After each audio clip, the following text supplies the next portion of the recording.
organising, but I think it's come together and we're all here in one piece.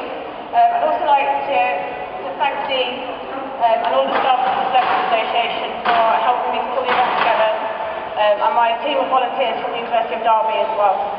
We're very fortunate today that Paul Smith, our patron of the Dyslexia Association, spent some time for us to come and talk to you today. So I'll pass you over to him. I hope you all enjoy the event and find it very inspirational, and that you all go back with something that you can pass on and hopefully help others in the future.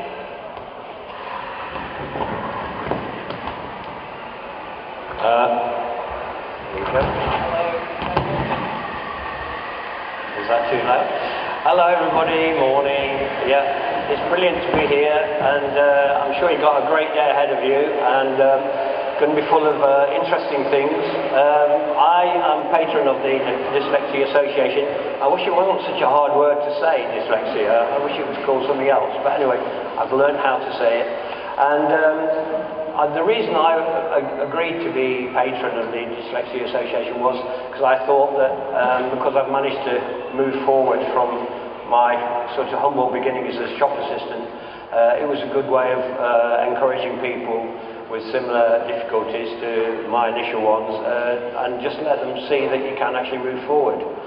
So I mean, anybody who's out there today that's a teacher or from a university or an employer of people, then I would say that just try to look into people's way of working, because I mean, I actually didn't realise I was dyslexic. I just realised that I couldn't read very well, couldn't spell at all. Luckily we've got spell check these days, which is not an excuse. So tell us, Paul, why did you you're here today? Well, I'm here to support what I think is going to be a very interesting day for anybody who's interested in the world of dyslexia, and it's because often it's not really understood. A lot of people with dyslexia are often dismissed as being not very bright or being a bit naughty and destructive, but in fact obviously in many cases it's nothing to do with them. So it's very much about all the workshops today, people just explaining how you can actually work with people who suffer from dyslexia, and how it can actually be a really good thing, because people like myself, we're very natural the way we think, we're very curious, we think in a different way, we think in a very creative way, as do many other people that have done well in their careers, like Richard Branson, Richard Rogers, the architect, James Dyson, who designed the famous vacuum cleaner, Jamie Oliver.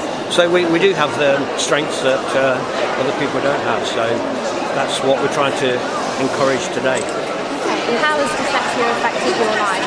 Growing up, did you have a bad time at school? A lot of people ask.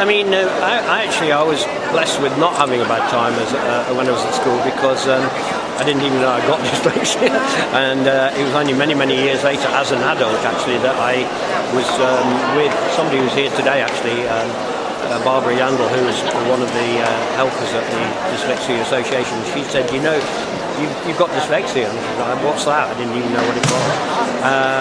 I think at school I was okay because I was absorbed in sport, and I was very good at art, woodwork, metalwork, so I was very okay on the creative things. So that sort of balanced out my weakness maybe in reading and writing, and not very good at remembering things, which I'm very good at now, oddly enough. Yes. And do you think there was a stigma once attached to dyslexia, and do you think that's changed nowadays? I think there still can be a stigma attached to dyslexia. In fact, recently I had a friend who's got twins, and one of his boys suffered from dyslexia, and he was getting quite a hard time at school.